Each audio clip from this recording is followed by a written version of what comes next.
L'année 1996, c'était une année qui a été riche en événements pour vous. Vous avez participé aux Jeux paralympiques d'Atlanta. Vous avez gagné 2 médailles d'or, 3 médailles d'argent pour la course en fauteuil roulant. Quand vous êtes revenu, il y avait des gens qui vous attendaient à l'aéroport. Et quelques mois plus tard, quand on a inauguré le Centre Molson, pour la première fois avant la partie de hockey, on voulait honorer les athlètes. Et vous étiez parmi ces athlètes-là. Quand vous êtes avancé là, sur la patinoire, les gens se sont levés debout. Vous avez eu une ovation debout. Les gens vous ont applaudi. Qu'est-ce qui vous est passé par la tête? À quoi vous avez pensé à ce moment-là?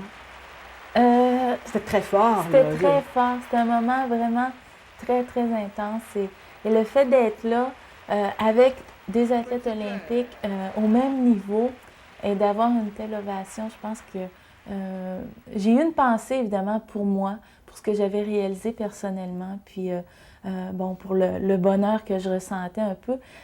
Mais j'ai eu une pensée aussi pour le sport en fauteuil roulant qui, je me suis dit, ça y est, on y est arrivé finalement. Les preuves sont faites et on est reconnu, on est apprécié comme des athlètes tout simplement. Puis ça c'est un peu ce qui m'a apporté le plus de bonheur et c'est ce qui m'apporte aussi le plus de bonheur depuis que je suis revenue d'Atlanta. Je me rends compte que les gens, le pas est franchi, là. Je veux dire, on ne parle plus d'handicapés qui pratiquent un sport, mais on parle vraiment d'athlètes qui sont en fauteuil roulant et c'est toute la différence. Ça, c'est la première fois que vous avez ressenti ça. Après Atlanta, puis au moment où vous êtes entré au Centre Molson aussi. Oui, Puis là, c'était une vraie reconnaissance, une athlète comme les autres. D'une façon aussi forte, oui. Je pense que j'ai fait Barcelone et quand je suis revenue de Barcelone, bon, évidemment, il y a eu une certaine reconnaissance et tout ça. Mais Atlanta, ça a été vraiment différent dans le sens où les gens se sont intéressés là, d'une façon très précise. Je veux dire, je suis revenue, les gens savaient, tu as eu tant de médailles, les médailles d'or, 2 médailles d'or, le 100 mètres. Je veux dire, les gens connaissaient ce que j'avais fait au niveau des temps même. Ils demandaient. Les questions n'étaient pas les mêmes. Je veux dire, il y a 9 ans, quand j'ai commencé ce sport-là, les gens, c'était plus. Les gens demandaient qu'est-ce que vous avez eu comme accident ou vous êtes donc bien courageuse et tout ça. C'était ce qui ressortait. Et 8 ans plus tard, 9 ans plus tard, les gens demandent quelle vitesse vous attrapez avec ce truc-là. Et c'est toute la différence, je pense. Puis ça, je trouve ça le fun, je trouve ça intéressant. Le 100 mètres, là, vraiment, ça a été votre plus belle course. Oui. Vous avez gagné une médaille d'or, Oui. vous en avez gagné une aux 200 mètres, et pour vous, c'est vraiment le 100 mètres qui était le plus important. Vous avez fracassé un record du monde, votre premier record du monde. Vous avez battu la favorite aussi, qui était une Américaine. Exactement. Pour vous, c'était une course parfaite. C'est quoi une course parfaite? Une course parfaite, c'est quand je dirais, là, on est tellement en union, je dirais, physiquement, psychologiquement. C'est vraiment un moment où on a l'impression que tout arrive comme ça doit arriver. On a l'impression que c'est pas vraiment nous autres qui contrôlent ben, on a le contrôle, on a vraiment le contrôle, mais en même temps, tout arrive naturellement. Je veux dire, cette course-là, je m'en rappelle, c'est une des courses, et les meilleures courses dans ma vie, là, je veux dire, je m'en rappelle du matin où je me suis levée jusqu'au soir où je me suis couchée. Et cette course-là, je me rappelle de tout. Je me rappelle du départ. Je pense que je me rappelle exactement ce qui se passait dans ma tête. Et en même temps, c'est une espèce de vide, hein, parce qu'on est comme sur un pilote automatique 100 mètres, et tout va bien. Court. 100 mètres, c'est court. Et c'est pour ça que c'est une course importante aussi, parce que 100 mètres, c'est une course qui ne permet pas l'erreur. Je veux dire, on n'a pas droit à l'erreur dans un 100 mètres. Et c'est pour ça que quand on franchit la ligne d'arrivée, c'était très, très serré. Et on s'aperçoit qu'on a gagné. Et j'avais mon entraîneur là, qui était dans l'estrade, mais que je voyais très bien. Et on fait la courbe. Et là, il y a l'écran géant et ça dit « Nouveau record du monde ». Je pense que on vit ce moment-là tellement intensément. Et en même temps, c'est très, très égocentrique comme moment. Là. Je veux dire, c'est normal. C'est normal, mais on a l'impression que c'est un moment qui nous appartient. Et c'est toute la différence entre une médaille d'or et une médaille d'argent. C'est que la médaille d'or, vraiment, c'est notre moment. Et peu importe ce qui va arriver. Vous n'avez pas ça quand il y a une médaille d'argent? Non, non, non. et j'ai eu et je dis pas qu'on est déçus parce que j'ai mes médailles d'argent à Atlanta, ça a été des très belles médailles d'argent. J'étais très contente de ce que j'ai fait, mais une médaille d'argent, quand on franchit le fil d'arrivée et quand on est bon joueur, et je pense que je suis une athlète comme ça, on va serrer la main à la médaille d'or et c'est son moment. Je veux dire, c'est son moment. C'est comme ça, je veux dire. La foule qu'il y a dans un stade, je veux dire, s'il y a 40 000 personnes dans un stade, la foule, la piste, ça appartient à la médaille d'or, je pense. Et quand ça nous appartient à nous, quand on a la chance et le privilège, même si on a travaillé fort pour ça, c'est quand même un moment privilégié que peu de personnes vont vivre. C'est vraiment spécial, c'est vraiment unique. Et ça nous reste, je veux dire, ça reste avec nous. On reste sur un nuage pendant combien de temps? Longtemps. Longtemps, oui, vraiment. Très longtemps, très longtemps. Je pense qu'on reste sur un nuage et quand on redescend, c'est assez difficile. Moi, je dirais, je suis revenue d'Atlanta et je suis restée sur mon nuage jusqu'à Noël. Qu'est-ce qui est difficile Noël. Après? Bien, ce qui est difficile, c'est que mais la vie, ça ne se passe pas dans le passé. Hein. Le passé, bon, ça le dit, le passé, c'est le passé. Il faut aller de l'avant. Et quand on revient, je suis revenue d'Atlanta, et pour moi, ça a été la première fois où j'avais tant d'attention au niveau médiatique, au niveau de toutes sortes de réceptions et de reconnaissance, comme justement la soirée au nouveau Centre Molson. Et tout ça, ça fait que on fait des entrevues, on a les gens qui nous reconnaissent dans la rue, qui nous disent « bon, félicitations, et c'était le fun, on était là avec toi ». Ça, c'est tous des trucs qui font que notre rêve continue de se vivre chaque jour. Chaque jour, on a des gens qui nous aident à continuer de vivre ce rêve-là, évidemment. Où, bon, je vais dans des écoles, je parle à des jeunes, ou même, juste aujourd'hui, juste d'en parler, j'ai encore une émotion quelque part. Mais à un moment donné, après Noël, la saison a recommencé et j'ai eu une bonne discussion avec mon entraîneur qui m'a dit « Bon, Chantal, c'est bien beau Atlanta, mais là, qu'est-ce qu'on fait? On continue pour 4 ans. Donc, il faut se tourner vers l'avenir. Faut garder ce qu'on a vécu, puis je le garde comme quelque chose de vraiment précieux. Et je pense que je vais le garder toute ma vie, là, peu importe ce qui va arriver dans ma carrière. Mais il faut aussi être capable de se dire, bon, là, c'est fait. Qu'est-ce qui me reste à construire? Où est-ce que je m'en vais à partir de là? Vous, il vous reste une personne que vous n'avez pas réussi à battre encore. Oui. Parce que si pour toutes les autres athlètes, vous êtes vraiment la femme qu'il faut battre, il vous reste une personne. Oui. C'est une Australienne, Louise Savage, vous n'avez jamais réussi à la battre encore. Qu'est-ce qu'elle a de si redoutable? Qu'est-ce qu'elle a que vous n'avez pas jusqu'à présent? Elle a, bon, c'est une adversaire. Curieusement, c'est une amie aussi. C'est spécial. C'est spécial. C'est une assez bonne copine, je veux dire. On s'envoie des cartes d'anniversaire. Mais quand on arrive sur la ligne du départ, c'est la fille à battre dans certaines distances. Bon, c'est une fille qui ne fait pas les sprints. Elle ne fait pas le 100 mètres, elle ne fait pas le 200 mètres. Oui, c'est ça. Elle ne fait pas le 200 mètres. Donc, j'ai un avantage sur elle dans les sprints. Dans les longues distances, elle me bat bon, des dixièmes de seconde. C'est vraiment très, très serré. Et c'est une des raisons pour laquelle je continue pour 4 ans. Parce que c'est une fille que je veux battre. Parce que je le sais que je suis capable de le faire. J'ai encore des choses à travailler. Au niveau de la vitesse de pointe, au niveau de la stratégie. On dit qu'elle a aussi beaucoup de rage de vaincre et que ça, vous n'avez pas nécessairement ça naturellement, que vous devez travailler beaucoup là-dessus. Ça vient. Et, on peut acquérir ça. On peut l'acquérir, oui.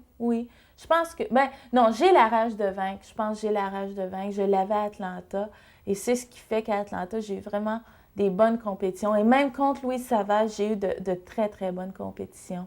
Je veux dire, on a fini nez à nez aux 800 mètres, aux 1500 mètres. Et ça, c'était très, très, très bien pour moi.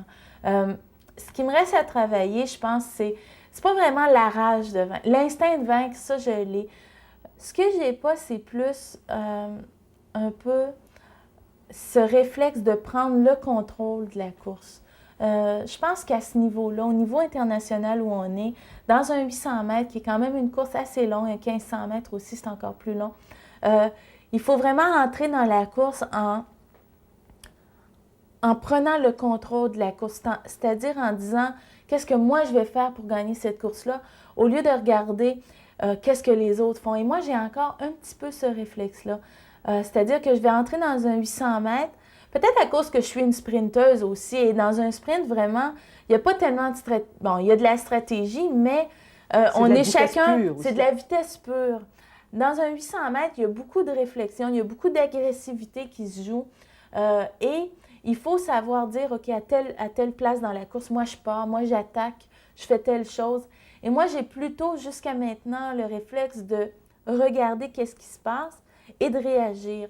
Mais le sport a tellement évolué et au niveau où est-ce qu'on est, réagir, c'est déjà trop tard. Mais Atlanta, ça a été votre moment le plus fort, le plus beau moment de votre carrière. Il y a eu aussi le pire moment de votre carrière. Parce que là, on parle des Jeux paralympiques qui ont lieu après les Jeux olympiques officiels, mais il y a aussi une course de démonstration à 800 mètres à l'intérieur des vrais Jeux olympiques.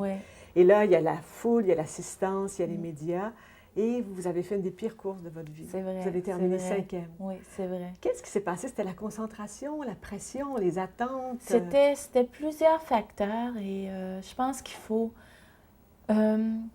analyser les facteurs, mais pas sans faire des excuses. Je veux dire, il n'y a pas d'excuse pour quelqu'un qui... bon, c'est un anglicisme, là, mais il n'y a pas d'excuse pour quelqu'un qui choque. Et je pense que j'ai choqué dans cette compétition-là. Et effectivement qu'Atlanta, je veux dire, en dedans d'un mois, j'ai fait ma pire et ma meilleure performance. Mais les Jeux olympiques, c'était très important pour moi. Pas que les Jeux paralympiques n'ont pas d'importance, les Jeux paralympiques, c'est aussi très important, mais dans la mesure où moi, je me bats et je veux que mon épreuve soit un sport olympique éventuellement, les Jeux olympiques, ça a une saveur même particulière pour moi. Et je ne le sais pas, je suis arrivée là-bas et j'avais pas beaucoup compétitionné avant ces Jeux-là. J'étais très nerveuse et je pense que c'est de ça qu'on parlait un petit peu. Je suis arrivée à Atlanta, aux Jeux olympiques d'Atlanta, aux 800 mètres le matin et j'étais très, très concentrée sur ce qui se passait à l'extérieur de moi-même. Il pleuvait. Donc, au lieu de me concentrer sur ce qui se passait à l'intérieur de moi-même, sur ce que moi, j'étais capable de faire, bon, je regardais, je me disais, il pleut dehors, mon Dieu, c'est donc bien, qu'est-ce que je vais devenir, en tout cas. Et pourtant, il pleut pour tout le monde, là, c'est vraiment pas une excuse et certainement pas une bonne excuse. Et je regardais les gens, je disais, bon, elle pousse comment, elle pousse comment, et j'étais très, très concentrée. Et le coup de départ s'est donné, je regardais tout le monde, ce que tout le monde faisait.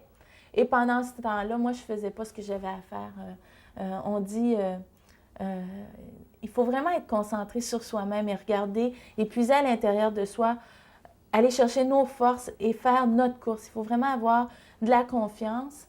Et cette course-là, je n'ai pas eu cette confiance-là. Je ne suis pas allée la chercher à l'intérieur de moi. Et bon, c'est beau de le dire, mais il faut le faire.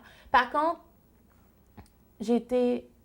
Et je pense que c'est une des raisons pour lesquelles j'ai été doublement satisfaite d'Atlanta, c'est que... C'était votre revanche. C'était ma revanche et je continue de l'être très fière de moi parce que en dedans de 2 semaines, c'est fait. Quand on a une mauvaise course comme ça, c'est très facile pendant 2 semaines là, d'aller de pire en pire et de perdre complètement sa confiance. Mais je suis contente parce que dans une épreuve difficile, ça a été vraiment...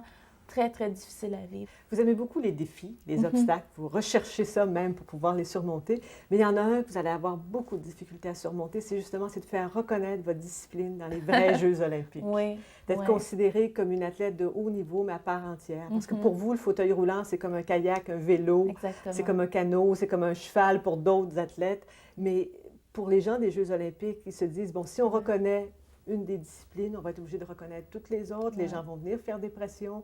Alors, ils préfèrent reconnaître le volleyball de plage plutôt que la course en fauteuil roulant. Oui. Vous avez beau être une athlète de haut niveau, mais vous êtes condamnée à des jeux parallèles. Ça, ça doit être difficile à prendre. C'est difficile à prendre. La bataille est... Bon, c'est pas perdu. Je pense que... Vous pensez? Je pense que c'est pas perdu. Je veux dire, à un moment donné, peut-être que je suis naïve, mais... je sais pas, la justice a raison de tout. Et je veux dire, on est en démonstration depuis Los Angeles en 84. Donc, Los Angeles, Séoul, Barcelone, Atlanta. C'est ça, une course parmi les Jeux. Une course parmi les Jeux. Moi, je ne suis pas utopique, je veux dire. Je veux pas que... et je pense pas que c'est réaliste de doubler les Olympiques des Jeux paralympiques. Je veux dire, quand même, les Olympiques, c'est déjà une infrastructure tellement lourde et le mouvement olympique, justement, veut alléger cette structure-là. Donc, par contre, le 800 mètres, le 1500 mètres, comme épreuve officielle, je pense que ce serait déjà un pas de fait. Bon, des fois, on dirait que ça a l'air de vouloir débloquer, des fois, non. Moi, je pense que, je veux dire, le sport en fauteuil roulant, bon, c'est comme on le dit, le fauteuil de compétition, c'est un instrument de sport. On s'entraîne autant que les autres athlètes. Et on est reconnu, d'ailleurs, par les autres athlètes olympiques. Ça, c'est intéressant, par les entraîneurs. Donc, je pense qu'il y a vraiment une question de fermeture d'esprit au niveau du comité olympique. Et aussi, évidemment, une question de lobbying. C'est évident que bon, le sport en fauteuil roulant n'a pas autant d'argent, autant de lobbying que, par exemple, le volleyball de plage. C'est bien de valeur à dire, mais je pense que c'est quand même une question d'argent quelque part et une question de politique, nécessairement. Mais non, je ne désespère pas. Je veux dire, Sydney, bon, dans 4 ans, il y a quand même, bon, il y a quand même des gens qui pensent que peut-être pour Sydney, il y a des pressions qui sont faites. On ne peut pas savoir. Et Sydney est une ville ouverte à ça, donc c'est déjà, contrairement à Atlanta, qui ne l'était pas du tout. Donc c'est déjà, peut-être déjà un bon signe, mais j'espère juste vivre assez... Moi, je pense que ça va se réaliser un jour. J'espère juste être assez jeune pour pouvoir encore compétitionner. Gagner des médailles, c'est possible. C'est ça, oui. J'aimerais ça qu'on parle un petit peu de votre accident, surtout la façon dont vous en parlez. Je vais rappeler, bon, pour que tout le monde nous suive bien, ce qui vous est arrivé, c'est que, bon, vous aviez 13 ans et il y a une porte de grange qui vous est tombée sur le dos. Ça a sectionné votre moelle épinière et vous êtes resté paralysé, bon, condamné à vous promener en fauteuil roulant pour le restant de vos jours. Vous, quand vous parlez de ça, vous dites... Mon monde ne s'est pas écroulé, ça n'a pas été une remise en question, juste une période d'adaptation. Mais quand même, vous aviez 13 ans, plein de rêves, la vie devant vous, tout était possible. C'est quand même terrible ce qui vous est arrivé. C'est vrai que, ben, je veux dire, il faut pas dire que c'était facile. Je veux dire, quand même, c'est quelque chose c'est un changement drastique et dramatique dans notre vie. Donc, c'est sûr qu'il y a une période d'adaptation, une période de transition qui est assez difficile à vivre, mais je dirais, et bon, je ne veux pas m'avancer parce que je ne connais pas tout le monde, mais peut-être le fait d'avoir 13 ans aussi. Et c'est vrai qu'à 13 ans, on a tout l'avenir devant nous, mais en même temps, on n'a rien de défini. Je veux dire, on n'a pas un emploi stable ou bon, un partenaire de vie ou quelque chose comme ça. Donc, tout reste à construire et je pense qu'à ce niveau-là, on réalise rapidement qu'on va continuer de construire quelque chose, on va le construire différemment. Et c'est là que c'est ce qui fait toute la différence, je pense, c'est de se dire que la trajectoire change, mais ça ne s'arrête pas.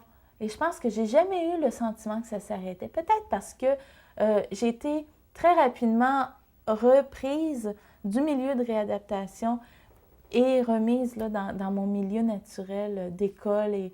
Ça s'est arrivé pendant les vacances, puis en septembre, vous êtes retournée à l'école comme tout le monde. Oui, c'est ça. Je suis retournée très rapidement à l'école. Et ça me fait réaliser probablement que la vie ne s'arrêtait pas, que je continuais, bon, d'aller à l'école, d'avoir mes amis, de faire quelque chose chaque jour.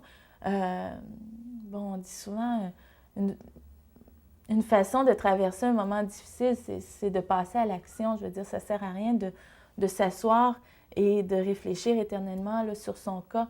Et je pense que ça a été bon pour moi, justement, de retourner très vite dans l'action. Vous n'avez jamais aimé la surprotection. Vous vous êtes jamais considérée comme une victime. Vous n'aimez pas qu'on vous considère comme une victime non plus. Pourquoi est-ce que c'est si important pour vous? Parce que il faut dédramatiser ces trucs-là, je pense. C'est effectivement des drames qu'on vit, mais en même temps, moi je dis souvent, quand il y a des gens des fois qui insistent pour parler de ça et faire un drame de ça, et je dis souvent, ça fait quand même, bon, ça fait 13 ans que je suis en fauteuil roulant. Sur 13 ans, il y a peut-être eu une année qui a été difficile, mais il y a eu 12 années qui ont été très belles. Et qui n'a pas eu une année difficile sur 13 ans, je veux dire, quand même. Donc, il ne faut pas s'attarder sur cette année difficile-là plus que sur les 12 autres années qui ont été des années merveilleuses, là. Et c'est un peu à ce niveau-là où je me dis, on est une victime quand on choisit d'être une victime, je pense. Je veux dire, les choses arrivent, les choses qui nous arrivent, c'est pas ni bon ni mauvais, c'est juste là. Je veux dire, on ne peut pas dire qu'un accident, ce soit mauvais. C'est là, c'est là.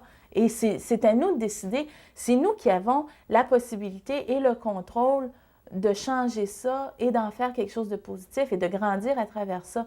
Je dis, bon, finalement, ce qui nous arrive, on ne peut pas contrôler ce qui nous arrive, mais on peut contrôler la façon dont on réagit à ça. Et je l'ai fait quand j'ai eu mon accident et j'essaie de le faire en compétition et bon, dans la vie en général, je pense que c'est... Mais vous êtes vous êtes une nature forte. Vous avez toujours été une nature forte. Bon, avant l'accident aussi, vous étiez ambitieuse, vous aviez de la détermination, de la persévérance. Mais est-ce que tout ça, ça risque pas peut-être de vous rendre intolérante face aux gens qui se considèrent un peu plus comme des victimes, qui vivent moins bien leur handicap? Ça vous rend pas... J'ai l'impression que ça vous rend impatiente un peu avec... Ça me rend intolérante, mais... et je le sais.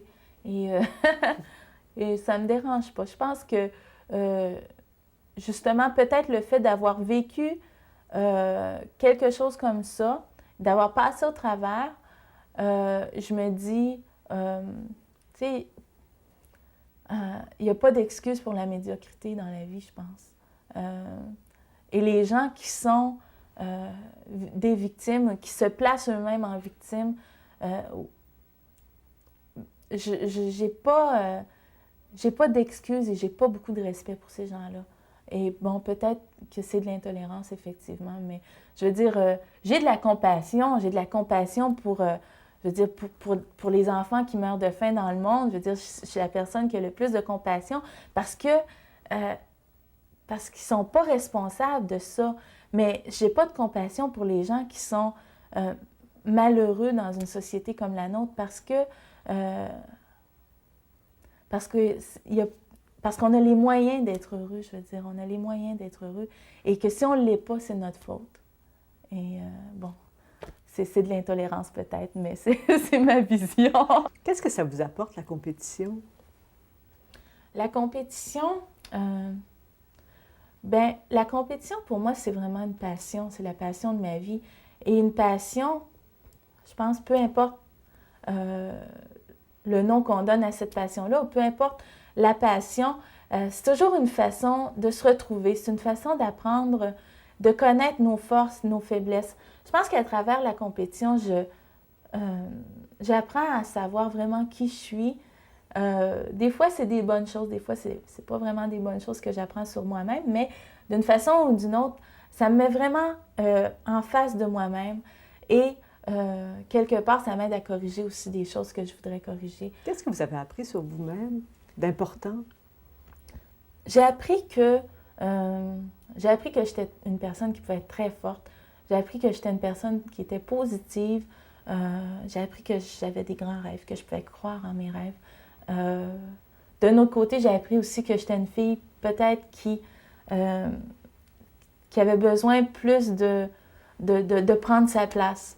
Je l'apprends en compétition, je veux dire, bon, je l'apprends dans des trucs bien précis en compétition, là, dans un peloton à 30 km/h. Je me dis, cette compétition-là, il aurait fallu que je prenne plus ma place, que je me tasse, que je sois plus agressive.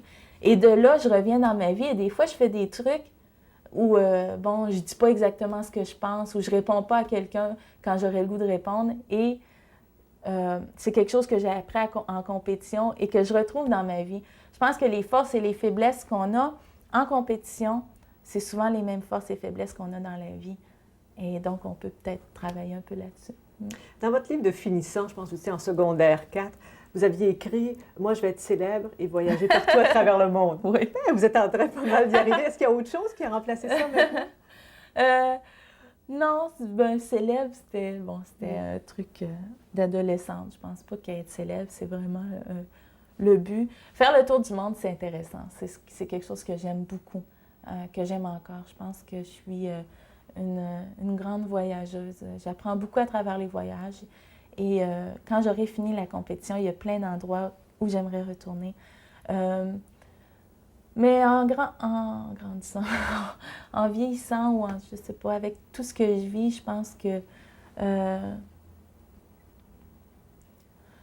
je retrouve plus aussi des valeurs plus simples, là, je veux dire, juste être bien, être heureuse, prendre le temps de vivre aussi, prendre le temps de profiter de chaque petit moment de chaque jour.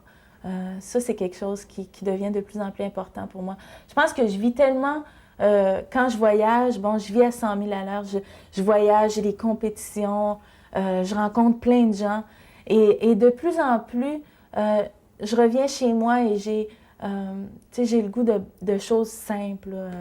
Prendre mon café au lait le matin en lisant mon journal, je trouve ça très précieux comme moment. Ou promener mon chien. Je veux dire, la fin de semaine, je me lève très tôt, je sors le chien dans le parc, là, la ville est encore endormie. Et ça, c'est des moments très, très précieux pour moi. Et j'apprends, je pense, à profiter de ces moments-là de plus en plus. Bien, je vous en souhaite beaucoup. Merci. De bonheur aussi. Merci. Merci beaucoup.